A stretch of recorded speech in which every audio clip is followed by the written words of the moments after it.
Last night I took a picture of the snow I have in my freezer and shared it on social media. Do you have any in your freezer I yet? did not. I did not Okay. collect any You didn't snow. save any, Yeah, huh? I should have saved some while I was actually sleeping here for a little bit because I didn't know how to That's drive in right. the snow. So you were taking people home. I was, yeah. So I took some snow, stuck it in a bag, it's in the freezer, and that was almost 5 months ago. So we're looking now towards what's happening today, because back then it was snowy and then it was really, really cold, and that was hard on the landscape. How did everything survive in my yard? Let's go in the yard with me.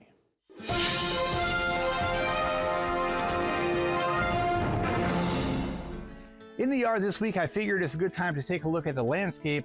About 5 months after record cold came on through the Wiregrass, we had 9 degrees in Dothan back then. I had 13 in my backyard in the wake of that snow event. It was really stressful on the landscape, especially the landscape that I have that isn't necessarily native to Southeast Alabama, like these banana trees. But hey, these came back from the underground rhizomes. My palm trees actually look pretty good. Let's go around the yard and take a look.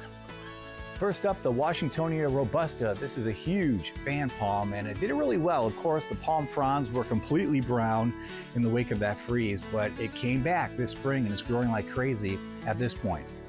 Same goes for this one. Looking at it now, you would never know. We went through a winter where temperatures dropped to near 10 degrees. It looks great. These sable palm trees, no trouble at all. These can routinely take temperatures into the middle to lower teens and not show any damage. Single digits can produce some damage on these palm trees, but they are really cold hardy. Same thing with windmill palms. These are native to China, mountainous region. They can withstand temperatures in the single digits and not sustain any freeze damage at all. I did work to protect this bottle brush bush. This does not like temperatures in the teens. It can lose all of its leaves and actually die. So I covered this up with some C9 light bulbs and then just a really heavy duty blanket. And that was enough to keep enough heat around this tree to make it look really good this spring. My biggest success protecting these queen palms. I have 3 of them in the landscape. They are not native to Alabama at all. In fact, they don't like temperatures below, say, 22, 23 degrees. They can die, but I have these wrapped up in Christmas lights, incandescent Christmas lights, and bubble wrap, and then blankets.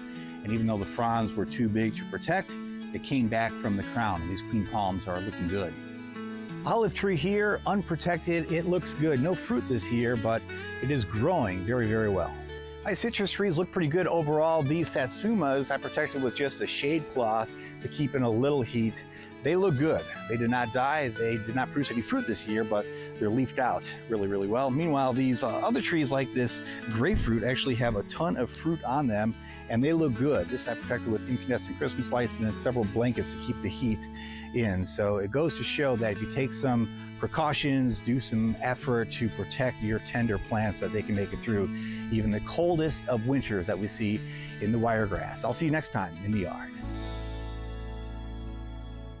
I am shocked at how well everything came back. And that trick of incandescent Christmas lights, bubble wrap, and then blankets around a trunk of something sensitive, it works. I think so, yeah. I thought that was ingenious, and it's not too much heat. It was just enough to keep everything alive. Yeah, exactly. So we'll do it again, I'm sure, this winter ahead.